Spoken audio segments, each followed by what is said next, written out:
my name is Hazuki. I'm an inline figure skater and a figure skater, and long time no see. I am so sorry.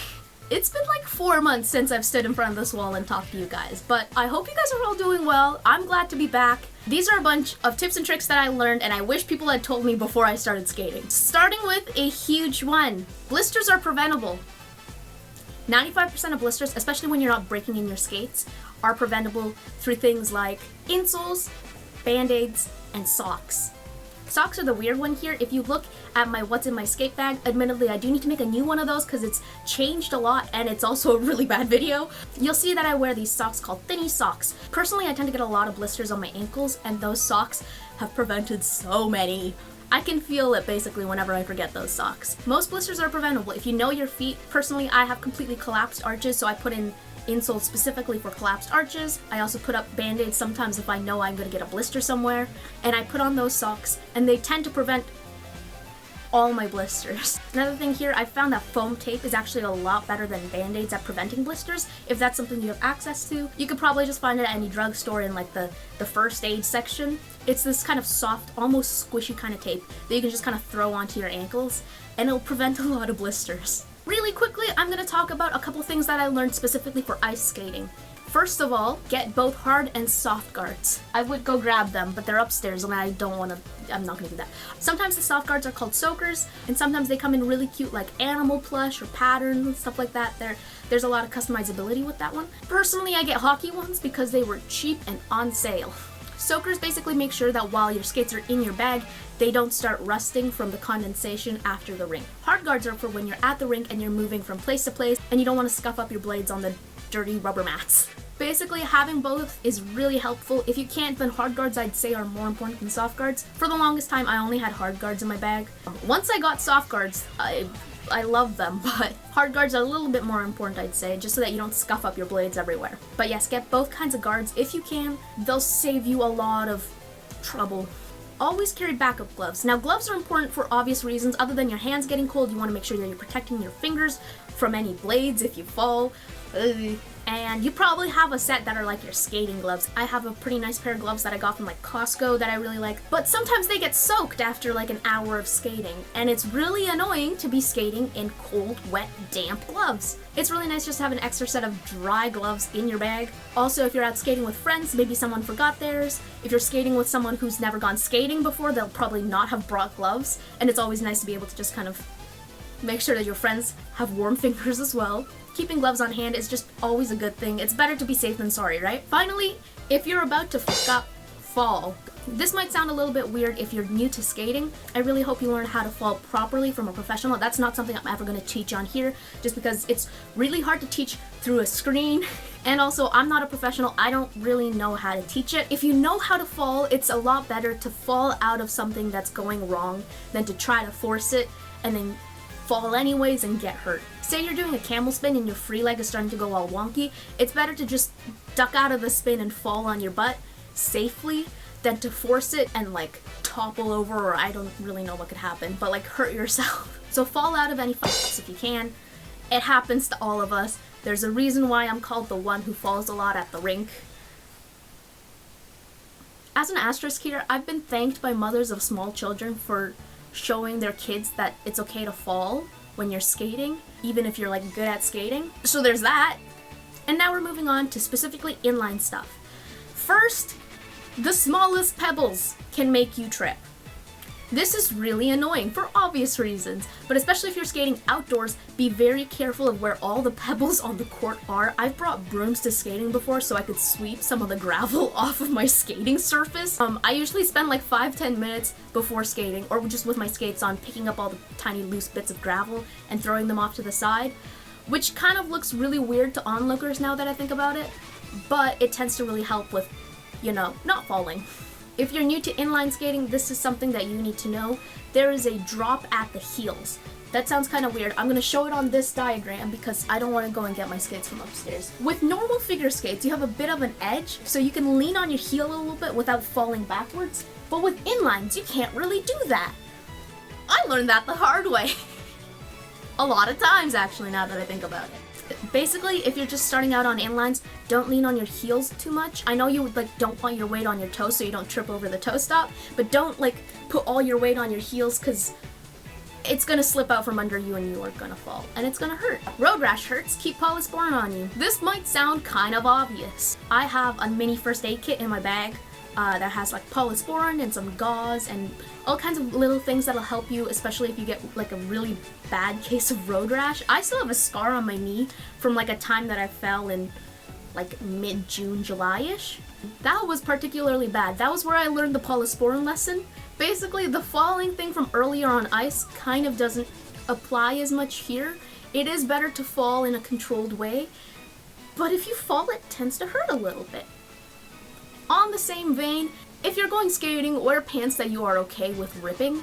I have ripped 3 or 4 pairs of pants that I liked for skating because I was kind of being stupid and I didn't wear pants that I was okay with ripping. And yep, learned that lesson. You need to get hard guards. I have a thing about not liking to wear hard guards, and you can tell that in a lot of my earlier videos. I really don't like hard guards. If you're like me, invest money in getting good hard guards. My first pair were from Canadian Tire and they were $15, $20. They were really cheap, really crappy, and really uncomfortable to wear. Which made it so that I never wore my hard guards when I needed to, and I sprained my wrist and I hurt my knee and all kinds of stuff because I just didn't want to wear those guards. Then I invested in some solid $60, $70 hard guards for roller skating. Oh boy, are they better. First of all, they're so much prettier, which is not the point, but it helps a lot. They're a lot more comfortable to wear, and I actually wear them because they're comfortable, which is kind of the point when you think about it. After my knee injury, I've just kind of made it a habit to put on a hard guard on that knee. Yes, invest in good hard guards because you'll actually wear them and then they'll actually prevent injuries like they're supposed to. Again, when you're starting out on inlines, even if you're really good at figure skating, I hate to say this, but don't expect to be able to spin immediately. I have a couple tutorials up here. One of them has really good visual graphics on where to put the weight over your feet, and the other one goes into a little bit more detail about what you're actually supposed to do. I forgot to put in the graphics for the second one. I'll be honest, my brain is dumb. Anyways, don't expect to be able to spin immediately because you probably won't be able to, and it's kind of disappointing when you can't. I say this all the time, but spinning on inlines is really different from spinning on ice.